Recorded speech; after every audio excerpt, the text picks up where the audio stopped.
Hello दोस्तों, exam flix में आप सभी का एक बार फिर से स्वागत है। दोस्तों, अगर आप हमारे चैनल पर पहली बार आए हो तो चैनल को सब्सक्राइब कर लो। यहाँ पे आज हम डिस्कस करने वाले हैं एसएससी सीजीएल 2020 का जो टियर 1 का एग्ज़ाम हो रहा है, यानी कि 18 अगस्त को जो एग्ज़ाम हुआ है उसकी मिनिमम कितनी कट ऑफ जा सकती है। मतलब 18 अगस्त वाले एग्ज़ाम में आप कितना नंबर पा रहे हैं तो आप टियर 1 क्वालिफाई कर जाएंगे। यहाँ मैं कैटेगरी वाइज बात करूँगा, general, OBC, EWS, SC, ST सारे कैटेगरी की बात करूँगा, इसलिए वीडियो को अंत तक जरूर देखें। और दोस्तों, आप हमारे टेलीग्राम चैनल को भी ज्वाइन कर सकते हैं, लिंक डिस्क्रिप्शन में दिया हुआ है। वहाँ पे सारे इंपॉर्टेंट पीडीएफ और सारे नोट्स, वहाँ पे जो भी इंपॉर्टेंट नोटिफिकेशन आता है सारी चीज़ें वहाँ पे डिस्कस की जाती हैं, वहाँ पे सारी चीज़ें डाल दी जाती हैं जिससे आपको इधर उधर भटकना ना पड़े। ठीक है दोस्तों, उससे पहले एक बहुत अच्छी खबर निकल कर आ रही है। ये एसएससी की तरफ से नोटिस आया हुआ है, यहाँ पे आप देख सकते हैं। यह नोटिस बहुत अच्छा आया है, इससे मुझे बहुत खुशी मिली क्योंकि मैंने जो पेपर दिया था वो मेरा फर्स्ट शिफ्ट में फर्स्ट डे था।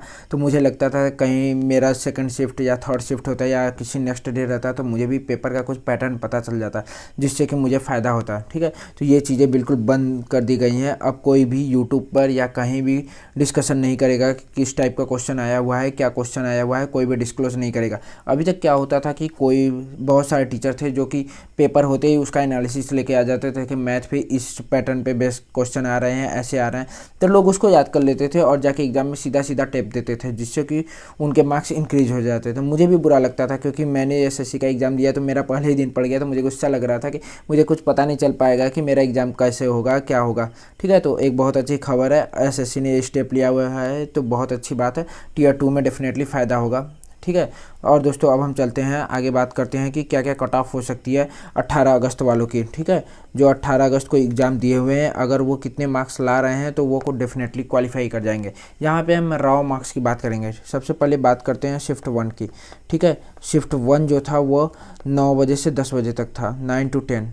ठीक है, यहाँ पे अगर बात किया जाए तो यहाँ पे अगर आपके मार्क्स, ठीक है, मार्क्स अगर 130 मार्क्स आ रहे हैं, ठीक है, तो आप डेफिनेटली क्वालिफाई कर जाओगे। इसलिए अगर आपके मार्क्स प्लस माइनस करने के बाद, ये नहीं कि आपके 65 अटेम्प्ट हैं क्योंकि उसमें आपके गलत भी होंगे, अगर आपके मार्क्स मतलब प्लस माइनस करने के बाद सारे 130 प्लस आ रहे हैं तो आप डेफिनेटली क्वालिफाई कर जाओगे। ये जनरल कैटेगरी की मैं बात कर रहा हूँ।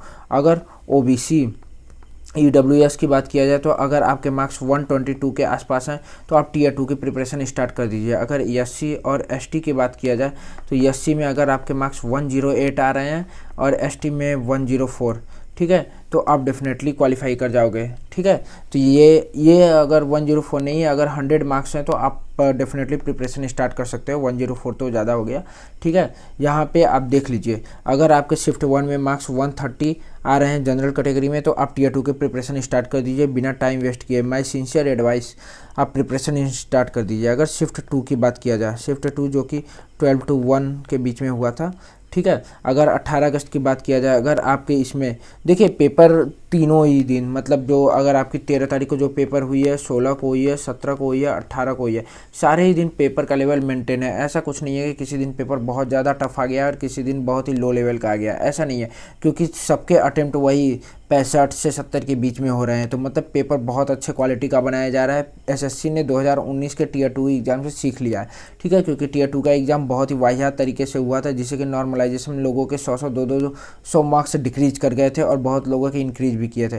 तो इस बार एसएससी ने अच्छा दिमाग लगाया है, वो पेपर बैलेंस बना रहा है और हर दिन का पेपर अच्छा जा रहा है। अगर 12 से 1 की बात किया जाए तो ये पेपर थोड़ा सा टफ था, ठीक है, शिफ्ट 1 के कंपेरिजन में।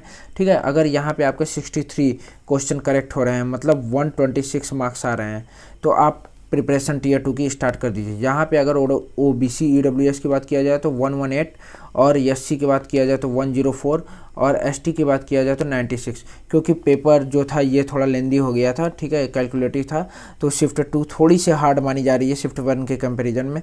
अगर शिफ्ट 3 की बात किया जाए, देखिए शिफ्ट 3 में एकदम सेम पेपर शिफ्ट 1 जैसा था, तो जितने आपके शिफ्ट 1 में मार्क्स आ रहे हैं अगर उतने ही मार्क्स आप इसमें भी पा रहे हैं तो अब क्वालिफाई करने के आसार बहुत ज़्यादा बढ़ जाते हैं। मतलब आप अगर 130 नंबर पा रहे हैं तो आप टियर 2 की प्रिपरेशन स्टार्ट कर दीजिए। टाइम वेस्ट मत करिए कि मैं क्वालिफाई करूंगा, क्वालिफाई नहीं करूंगा, ऐसी क्या बात है, कोई बात नहीं है। ठीक है, आप प्रिपरेशन स्टार्ट कर दीजिए। वो यहाँ पे 122 मार्क्स ओबीसी के लिए, एससी के लिए 108 और एसटी के लिए 100 मार्क्स। ठीक है। तो अगर आपके इतने इतने मार्क्स आ रहे हैं तो आप डेफिनेटली प्रिपरेशन स्टार्ट कर दीजिए। और दोस्तों मैंने सारे डे के एनालिसिस किए हुए हैं, मतलब 13 अगस्त को मैंने खुद एग्जाम दिया था तो उसका तो एनालिसिस मैंने अच्छे से किया हुआ है, आप वीडियो में जाके देख सकते हैं, प्रीवियस वीडियो में ऑल द थिंग्स डिस्कस्ड। ठीक है। और यहाँ पे 16 अगस्त की भी मैंने डिस्कशन की है, 17 अगस्त की भी की है और 18 अगस्त की आज मैं कर ही रहा हूँ। ठीक है। तो आप इन चीज़ों को अगर देखना चाहते हैं देख लीजिए। और बाद में एग्ज़ाम ख़त्म होने के बाद मैं एक ओवरऑल डिस्कशन करूँगा जिसमें कि कितना कट ऑफ जा सकता है ओवरऑल, वो मैं सारी चीज़ें डिस्कस करूँगा। ये तो मैं डे वाइज डिस्कशन कर रहा हूँ कि अगर आपके इतने अटैम्प्ट उस दिन आ रहे हैं तो आप टियर 2 की प्रिपरेशन स्टार्ट कर दीजिए। ठीक है। तो ये मार्क्स देख लीजिए। अगर आपको किसी और डेट का देखना है, आपने किसी और डे एग्ज़ाम दिया है तो ये देख सकते हैं जाके। ठीक है। ये बहुत अच्छा नोटिस आया हुआ है, इससे मैं बहुत ज़्यादा खुश हुआ हूँ। ठीक है। आपको भी खुशी मिली हुई होगी, जिसका first day first shift exam होता है वो बहुत ज़्यादा दुखी होता है कि मुझे पेपर के बारे में कुछ पता नहीं चल पाएगा। ठीक है। सेकंड शिफ्ट वालों को तो फिर भी पता चल जाता है और थर्ड को फोर्थ को तो फिर तो बहुत ज़्यादा उनको फ़ायदा हो जाता है। लेकिन ये बहुत ज़्यादा खुशी की बात है। आप हमारे टेलीग्राम चैनल को ज्वाइन कर लीजिए, वहाँ पर बहुत सारे इंपॉर्टेंट PDF दिए गए हैं। ठीक है दोस्तों, थैंक्स, बाय।